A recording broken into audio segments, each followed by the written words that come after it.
My first attempt at beef Wellington. I chose to use 2 filet mignons. I salted them, seared them, and then I covered them in a grainy Dijon mustard. I set my steaks aside and then got to pulverizing my mushrooms. I cooked them down so most of the moisture was out of them, and then I smeared them onto a bed of prosciutto. I threw my steaks on top and wrapped it up. And then I wrapped them up again in my pastry. A little bit of an egg wash, some salt, and I threw them in the oven at 400 degrees for 20 to 25 minutes.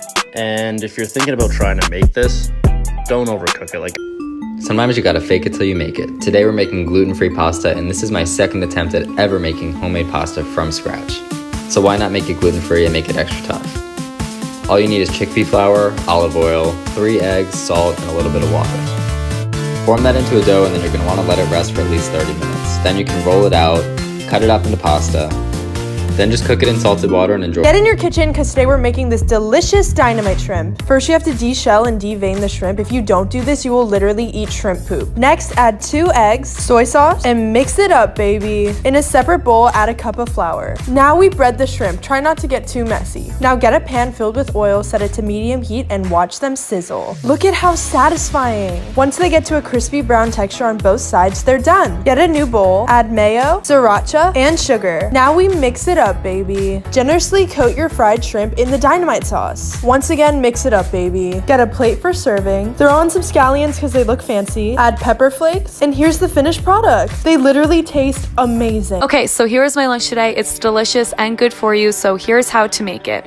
To start, add some quinoa and some arugula to a bowl, then add some red onions, some cherry tomatoes, 1 mini cucumber, some olives, some chickpeas, add a tablespoon of tzatziki, hummus, and olive oil, then add some fresh lemon juice, salt and pepper to taste. Optional, you can add some feta cheese. This is what it will look like, and enjoy! Here's how you make il flotin.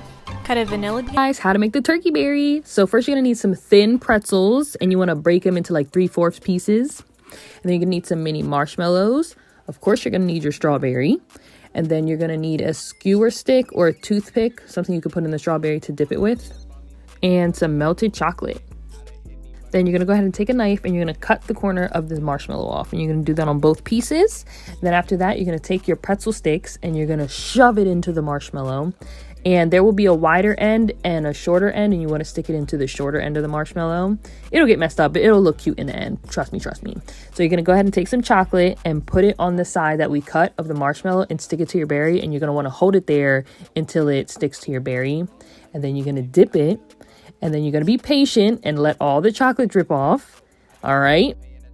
And then once most of it is done dripping off, you're going to go ahead and lie it on its back and just wait for it to dry. And then I'm going to show you to make the internet famous cronut at home using only 1 ingredient for the dough. Grab a sheet of puff pastry dough. Use the cookie cutters to cut out little cronut shapes just like that. All right, they are now done. Carefully drain off the oil and place onto a paper towel lined baking sheet. Bam. Now top them with some sprinkle bay action all over the top. Can we just take a second to appreciate all those beautiful layers? If you haven't realized by now, we're really extra, so here's how to make a cotton candy Cosmo. You're welcome. Rim that glass with some honey and dip it in some sprinkles. Obviously, we went with the pink ones. Add some vodka to that thing and chase it with some peach juice. Of course, we use the Cipriani Bellini. How could we resist? Top that with some cotton candy. Can we just talk about how satisfying that fizz is? Like, we could really watch that on repeat. Hit that with some lime juice and garnish with rock candy. Damn, she cute. This isn't your average pulled pork recipe. It uses banana peel instead of pork. This literally sounds terrible. We're cooking with trash. Peel 2 bananas. Rinse the peels. Scoop out the white part inside. Ew. Use a fork to shred the peels. Okay. Oh boy. Tablespoon of olive oil. Teaspoon of paprika. 1/4 teaspoon chili powder. Onion powder. Garlic powder. Cumin. And chili flakes. Yum. Add to a pan with a splash of water. Cook until tender. You may need more water. It should take 5 to 10 minutes. Add a bit of barbecue sauce. Woo! Place on a toasted bun. There we have our pulled pork sandwich. I'm a little nervous. My mama didn't raise a wimp. It does reduce trash.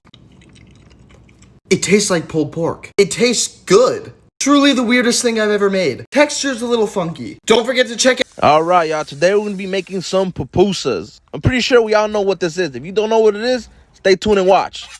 Start out by refrying your blended beans.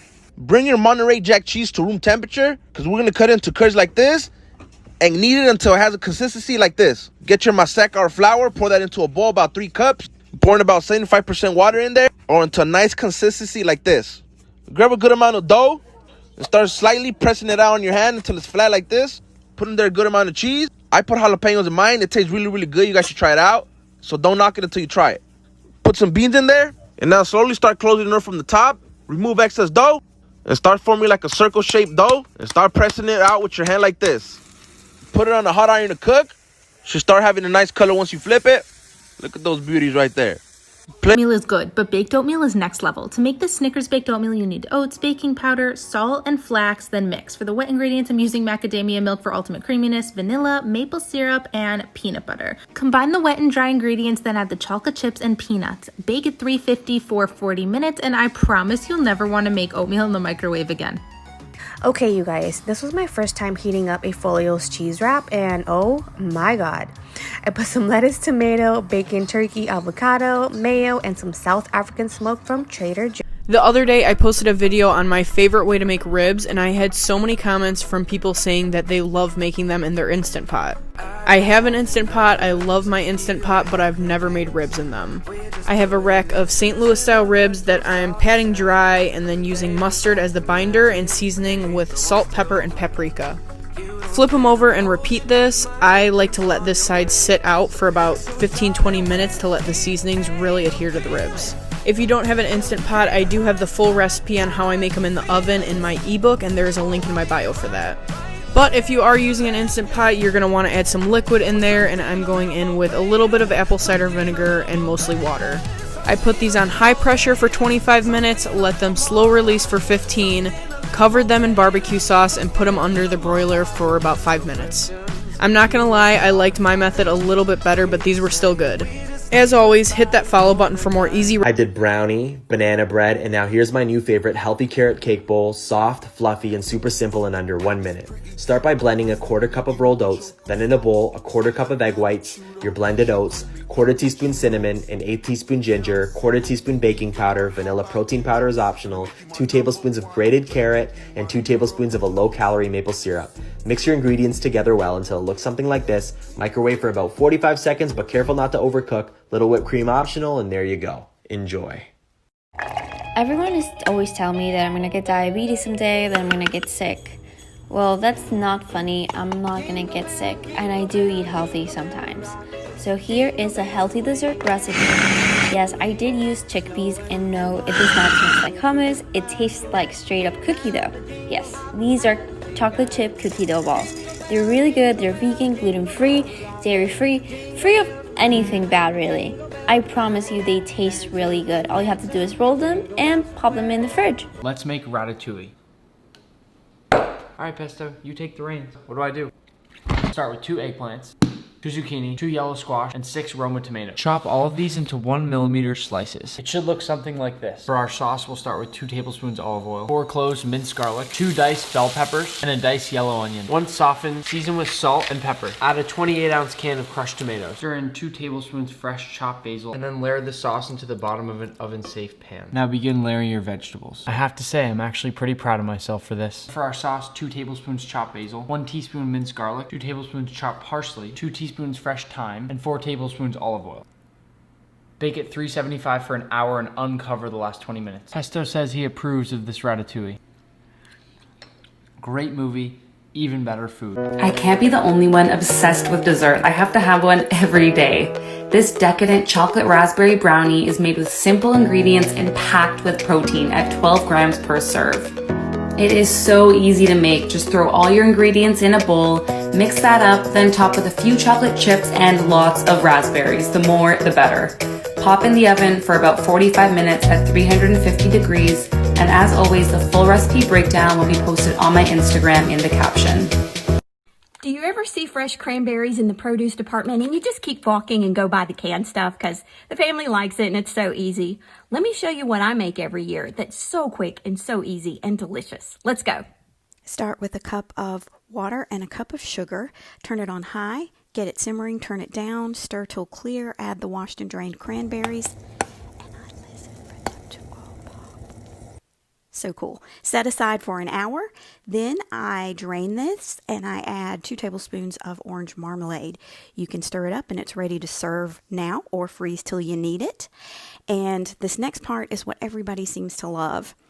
I pour it over a block of cream cheese, and then I garnish with some type of almond slivered or sliced, and you serve this on some type of cracker. I use wheat thins. I promise it tastes just like cheesecake. Everybody requests I bring this to all holiday celebrations. Give it a try. Let me know how you like it. My spicy rigatoni with vodka is one of only 3 recipes that the official TikTok account has liked. It also got a cool write-up in BuzzFeed, and I finally had time to film it nicely on my camera and type up the recipe for my website. I'm using a different kind of pasta today, but it's just as good.